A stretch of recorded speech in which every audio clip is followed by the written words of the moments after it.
आज के जो हमारे गेस्ट हैं वो इंडिया के सबसे पॉपुलर स्टैंड अप कॉमेडियंस में से एक हैं। Please give an energetic and warm welcome to very funny, नाम भूल गया, रवि गुप्ता।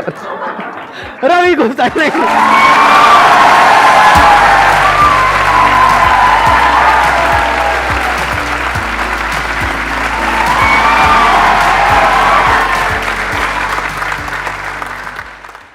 पहली बार ऐसा हुआ कि मैं यहाँ अनाउंस कर रहा था, अभी आपने देखा क्या हुआ यहाँ से पीछे बैक स्टेज से, मैं मतलब अनाउंस कर रहा था और यहाँ आकर के मैं एक्चुअली नाम भूल गया। कब तक आप ही जीतते रहोगे? कभी तो हमारी वाली फीलिंग इनको भी हो।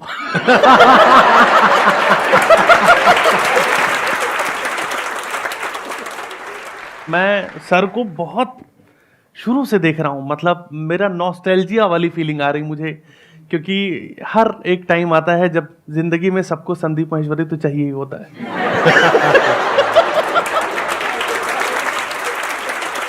क्या हुआ था? दिल टूटा था? क्या हुआ था? मतलब जस्ट क्यूरियस टू नो। जब टाइम अच्छा चल रहा था तब कोई मुझे याद नहीं करता। ये बात है, ये जब कुछ गड़बड़ होती है तभी एकदम याद आती है। डॉक्टर की तरह है ये, इनके पास जो है ना तभी जाता है। तो आप मल्टीपल लेवल पे काम आ गए ना। पहले तो एक टाइम पे इन्होंने बोला कि मेरे को वेट कम करना था, तो उन्होंने बोला कि 62 बार 62 बार चबाओ, नहीं 32 बार 32 बार, सॉरी। आपने 62 बार कर लिया था क्या? उस टाइम वो इंसान था जो खाना बिना चबाए निगल जाता था, तो मुझे लगा ये तो नहीं हो पा रहा, कुछ और देखते हैं, इनका कोई और फॉर्मूला अपनाते हैं। सो एक सेशन में देख रहा था, उसमें एक लड़का आया और बोल रहा है कि सर मेरी गर्लफ्रेंड से मेरा ब्रेकअप हो गया है और भूल नहीं पा रहा। तो इन्होंने बोला आसान है।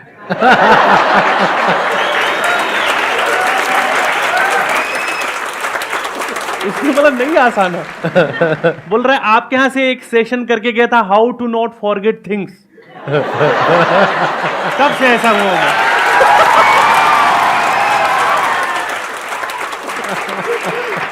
कई बार मोटिवेशन रिवर्स में चला जाता है, पर लाइफ में बहुत सारी चीजें ऐसी हैं। जैसे एक बार कुछ ऐसा वो हो गया था कि मेरा यूट्यूब अच्छा खासा चैनल था और सारा काम उससे आ रहा है, तो फिर मेरी कुछ गलतियों की वजह से वो यूट्यूब चैनल चला गया और उन्होंने ये मेल्स डाल दिए कि भाई आपका चैनल हमेशा के लिए सस्पेंड हो गया है। तो मैं उस टाइम, मेरे पास जॉब नहीं थी मेरे पास, और इनकम का एक ही सोर्स था कि मैं यूट्यूब से जो है शोज मिलते थे मुझे उस पर वीडियो देख के। तो उस टाइम फिर मैं आपके वीडियोस देखता था और लगता था यार कि नहीं यार, मतलब कि यूट्यूब ही तो गया है, अभी कैंसर थोड़ी हुआ है या कुछ भी। मुझे लगता है कि हर प्रॉब्लम की एक बड़ी प्रॉब्लम है अगर तुम उसको सोचने बैठो तो। और इनकी जो एनर्जी पूरा सर की एकदम ट्रांसफर कर देते थे, तो लगता था कि यार नहीं। पर तब तक जब तक देख रहे हैं वीडियो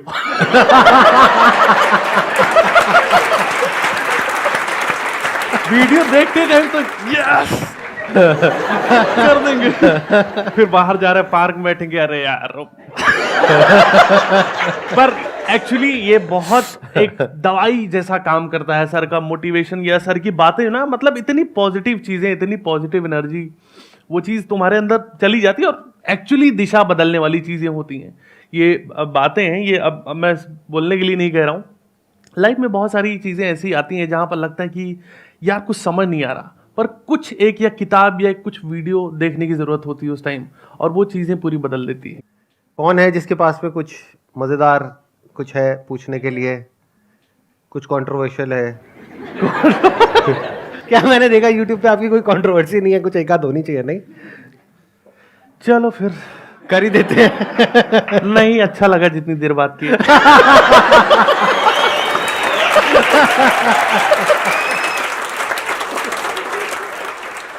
सर मेरा क्वेश्चन ये है सर, एक्चुअली मैं अपनी कॉलेज में जो भी इवेंट्स होता है उसे होस्ट करता हूँ, एंकरिंग करता हूँ। तो सर वहाँ पे ये होता है कभी कभी मैं बहुत प्रिपरेशन करके जाता हूँ, ये जोक मारूंगा, और जोक मारता कोई हंसता ही नहीं है। और कभी कभी ऐसा होता है और ये होता है कि कुछ जोक मारो किसी को समझ ही नहीं आया, तो उस सिचुएशन में फिर मैं ब्लैंक हो जाता हूँ, अब क्या करूँ मैं? फिर उस सिचुएशन सर आप कैसे हैंडल करते हो? कोई जोक मारे कोई हंसा ही नहीं। जब भी ये दिमाग में, तो संदीप सर का एक बहुत पुराना वीडियो है जिसमें इन्होंने खुद ही दिखाया था कि मेरी बेइज्जती देख लो। जहां वो ब्लैकआउट हो गए थे पूरा और सब चीजें। हाँ, सो ये तो पार्ट ऑफ द प्रोसेस है। मुझे लगता है कि आप जितनी बार स्टेज पे जाओगे, और कॉमेडियन या एंकर थोड़ा बेइज्जती सहनी आनी चाहिए जीवन में ना। हमको बेशर्म थोड़ा होना पड़ता है क्योंकि कई बार शो में ऐसे लोग बैठे रहते हैं, जैसे नॉर्मली तो जो लोग ऑडियंस अपनी आती है वो एंजॉय करती है, बट कई बार शो में ऐसे भी लोग होते हैं जो जिंदगी भर नहीं हंसे। उनको हंसी भी आ रही है, हाँ। पर इतने सालों से मुंह बना के जो इज्जत कमाई है उन्होंने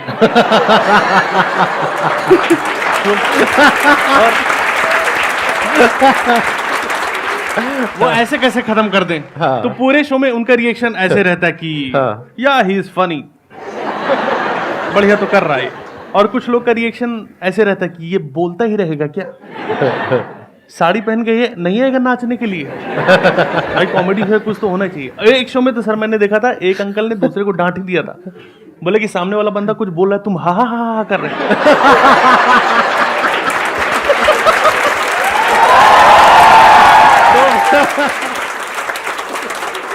तो ये पार्ट ऑफ द गेम है, ये होता है। आपको इस प्रोसेस से गुजरना पड़ेगा, हर इंसान गुजरना पड़ता है। सर भी गुजरे हैं, अभी भी गुजरते हैं, कई अभी भी बार गुजरते हैं, बिल्कुल बिल्कुल। अभी भी हाँ। बहुत बार हो जाता है कि आपके मैं साथ- एक जोक मारता हूँ, मतलब हो जाता है, बहुत बार होता है। नहीं, आपके साथ तो नहीं होता। अरे होता है, मतलब मैं इतना बड़ा कॉमेडियन जो तहलका मचा रहे थे आप मेरे आने के पहले, मेरी ऐसे धक धक होने लगे कि मैं तो छोड़ ही दूं क्या अपना धंधा यार।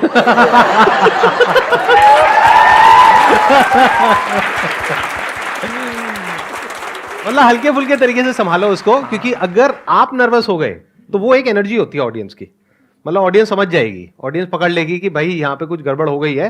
अब ऑडियंस एक अलग जोन में चली जाएगी। लेकिन वैसे मैं आपको जनरली बता रहा हूं, अगर आप एंकरिंग कर रहे हो या कॉमेडी कर रहे हो या परफॉर्म कर रहे हो, किसी भी तरीके से बोल रहे हो, तो ऑडियंस आई है इसी उम्मीद में कि आप अच्छा करो। कभी ये मत समझ लेना कि ऑडियंस इस उम्मीद में आई है कि आप बुरा करो। तो अगर इनकेस आपके साथ कुछ गलत हुआ, तो अब अगर आप ओवर कॉन्फिडेंट दिखाने की अपने आप को कोशिश करोगे तो ऑडियंस और कट जाएगी। उस वक्त अपने आप को दिखा दो, मतलब अपने आप को दिखा दो, मतलब चाहो तो कर सकते हो, मतलब हाँ। मतलब कोई आइडिया बुरा नहीं है वैसे, है ना? नहीं, मतलब नहीं, बिल्कुल, अपने आप को बिल्कुल। दिखा दो, एकदम कपड़े बड़े उतार दो, मतलब व्हाटएवर, वो कुछ अलग ही हो जाएगा। ऑडियंस कहेगी ये क्या हो गया, बोलो भाई देखो मैं तो नंगा हो गया, मैं हंसाने की कोशिश कर रहा था, कोई नहीं हंसा।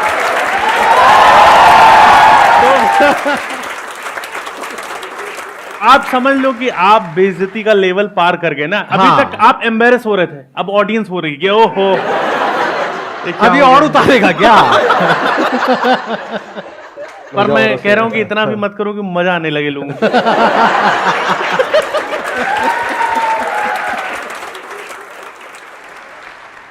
मैं भी मतलब प्रैंक करता था और कॉमेडी और डांस, तो मैं बहुत मतलब डिमोटिवेट हो जाता था, क्योंकि जब मैं प्रैंक करता था एक ऐसा नौबत आ गया था मेरा कि मैं ओनली जो पीके का सीन है ना आमिर खान सर का, कच्चा पहन के मैं पूरा गोरखपुर में हाथ लोगों से मिला रहा था प्रैंक करने के लिए।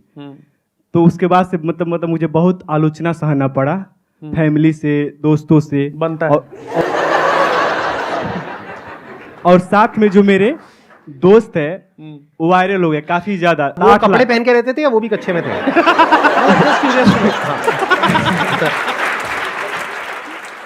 वो भी वैसा ही, जैसे ओनली कपड़ा पहन लिया और कच्चा। जब ऐसा नौगात आया तो घर पे चल छोड़े, अब बहुत हुआ तो मैं छोड़ दिया।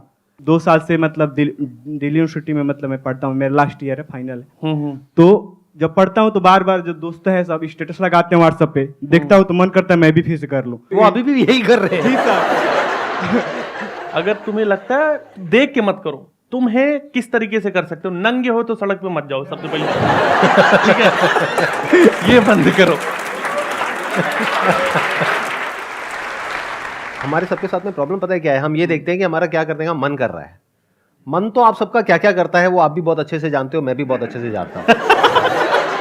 सर आप फिर सोचवा रहे हो। सही कह रहा हूँ ना? हाँ, मैं चाहता हूं कि ये सोचे। ठीक कह रहा हूं ना? मन तो कुछ भी करता है। आप ये देखो आप क्या करने में अच्छे हो, दोनों में जमीन आसमान का फर्क है। आप अभी पढ़ाई कर रहे हो, क्या आप पढ़ाई करने में अच्छे हो? क्या आपको लगता है कि वहां से निकल करके कुछ हो पाएगा? अगर आपको ये कॉन्फिडेंस है तो पढ़ लो। 2 साल आप पढ़ चुके हो ऑलरेडी, 1-2 साल में आपकी जो भी पढ़ाई है वो आई होप कि खत्म हो जाएगी। उसके बाद में कहीं सेफ और सिक्योर कुछ हो जाएगा, यानी जो पेरेंट्स चाहते हैं वो हो जाएगा। अगर उसके साथ साथ में आप वो करना चाहो तो आपको कौन रोक रहा है? अभी कोई ये तो है नहीं कि आप 70 साल के हो गए, 80 साल के हो गए कि अब आगे क्या करोगे। अभी तो पूरी लाइफ आगे पड़ी है ना। आपको आंसर मिल गया आपके क्वेश्चन का? हाँ, एक मिनट, क्या रह गया अब बताओ। यही ना कि मेरे को सबसे पहले पढ़ाई पे फोकस करना है। तब करना है जब आप पढ़ाई में अच्छे हो। हाँ, अच्छे हो तो उस पे पढ़ाई में आप focus कैसे हो? करना अच्छे है। हो? ठीक ठाक नंबर आ रहे हैं? हाँ, ठीक ठाक है। ठीक ठाक है या सही में ठीक ठाक है या अच्छे हैं? ये ठीक ठाक का सिंबल पहली बार। बस तू भाई मैं मस्त। सर पूछते हैं लोग तो मतलब क्वेश्चन दे ही देता हूँ। हाँ, क्या क्वेश्चन सर लोग पूछते हैं, प्रोफेसर जो भी लेक्चरर हैं, हाँ। तो दे ही देता हूँ मतलब। तो क्या दे देते हो? अश्लील लोगों, चुप हो जाओ। मतलब आंसर दे देते हो? हाँ जी। अच्छा, ठीक है। और बाकी मार्क्स कैसे आते हैं साल के एंड में? ठीक ठाक आ जाते हैं? हाँ, ठीक ठाक आ जाते हैं। मतलब टॉप करते हो या कैसे? टॉप तो नहीं करता हूँ, लेकिन एवरेज नहीं, पास से भी ज्यादा ही। ठीक है, तो आई होप आपको आंसर मिल गया आपके क्वेश्चन का। हाँ, बस ये कि मैं तो पढ़ाई पे ही ध्यान दूंगा और कुछ नहीं। Let's give big round of applause for him. Sir first of all आज तो मैं बहुत खुश हूँ आप दोनों से मिलके एक साथ। सर तो मेरा आपसे क्वेश्चन है कि जैसे कि आप पब्लिक के साथ तो कॉमेडी करते ही हो, घर पे भी कॉमेडी की आपने कभी? और अगर की है तो उसका रिएक्शन कैसा रहा है, अच्छा या बुरा? तुम चाहे लाइफ में जितने भी बड़े हो जाओ, चाहे तुम दुनिया लूट लो, मेरी बहन मुझसे बोलती कि तुम्हारे लिए टिकट लेके आते हैं लोग।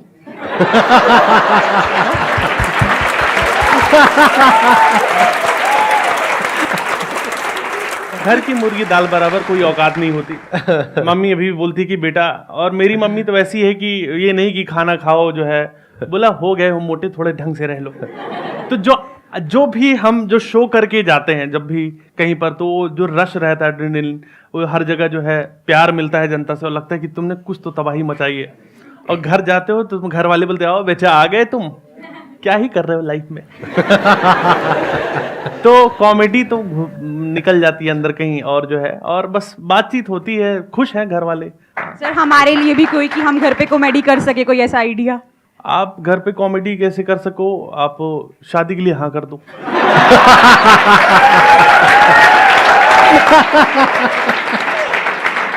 भाई घर वाले परेशान तो होंगे ही ना आपके कि शादी कर लो ऐसे हाँ कर दो, वो चौंक जाएंगे कि अरे सही में हमारी लड़की है, मैं नहीं कर रही शादी।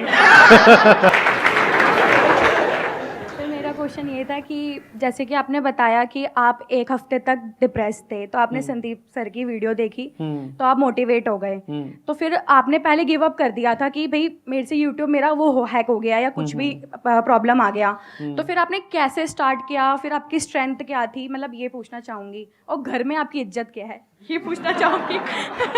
ये लास्ट में वक्त बदल दिया, जज्बात बदल दिया वाला हिसाब किताब हो गया। सबसे पहली बात तो जब मैं बहुत परेशान हो गया था लाइफ में, तो मैं मोमोज खाने निकल गया था। क्योंकि एक इंस्टेंट तरीका तो वही था कि अभी इस टाइम मेरे को वही खुशी दे सकता है। फिर उसके बाद थोड़ा लगा यार कि ना, मतलब कि फिर जब ऐसी लाइफ में आ जाए ना कि तुमको लग रहा है तुम्हारी लाइफ में अच्छा नहीं हो रहा, तो तुम ऐसे दोस्त बनाओ जो तुमसे ज्यादा गिरे हुए हो नीचे। ऐसे लोग बनाओ जो ना, मतलब जिनकी हालत बहुत खराब है। मैं वो चीजें सोचने लग गया था कि यार क्या खराब है, और मुझे कुत्ता तो नहीं काटा ना रास्ते में चलते हुए, वर्स्ट और सोचने लग गया था मैं। लेकिन वो थोड़ी देर के लिए होता है, धीरे धीरे करके आप वो हील करने में टाइम लगता है, क्योंकि वो चीज़ बहुत अंदर तक आपके अंदर है और वो बार बार रहती है ना, तो वो प्रोसेस है, वो आपको समझते रहोगे और धीरे धीरे आपको समझ में आएगा कि अगर आप उस तरफ ही जाओगे तो आपको लगेगा कि नहीं भाई, लाइफ और भी है और तुमको उससे निकलना है, तुमको आगे जीना है और तुमको करना है कुछ। इज्जत की बात ऐसी है दोस्त कि मेरी जिनसे शादी हुई थी उनको मैं, जब मेरी वीडियो वायरल हो गई और मेरा पहला शो पूरा हाउसफुल हो गया और मैं बहुत खुश था। मैंने देखा कि लाइन लगी हुई है मेरे शो के लिए, और मेरी वाइफ भी अभी जो है उस टाइम गर्लफ्रेंड थी, और शो खत्म हुआ, लोग सेल्फी वेल्फी लेके गए, फिर मैं उनके पास गया, मैंने बोला कैसा लगा शो, तो बोली खाना खाना है। तो यही इज्जत है, प्रायोरिटी सेट है। सर पहले तो मैं आपका बहुत बड़ा फ़ैन हूँ, और सर मेरा यूट्यूब पे चैनल है ईशू एस प्रैंक नाम से, उस पर 1,16,000 सब्सक्राइबर हैं। तो सर जैसे मैं कहीं जाता हूँ तो लोगों को वैसे तो पता नहीं रहता मेरे बारे में, और कई बार पहचान लेते हैं मेरे को, तो कोई और बताता है कि ये यूट्यूबर है, तो मेरे से पूछते हैं कि भाई तू तो बहुत पैसे वाला होगा, तेरे पे तो ये होगा वो होगा। तो सर आपके साथ भी ऐसे होता था और आप जवाब क्या देते थे? मैं तो हूं पैसे वाला ना।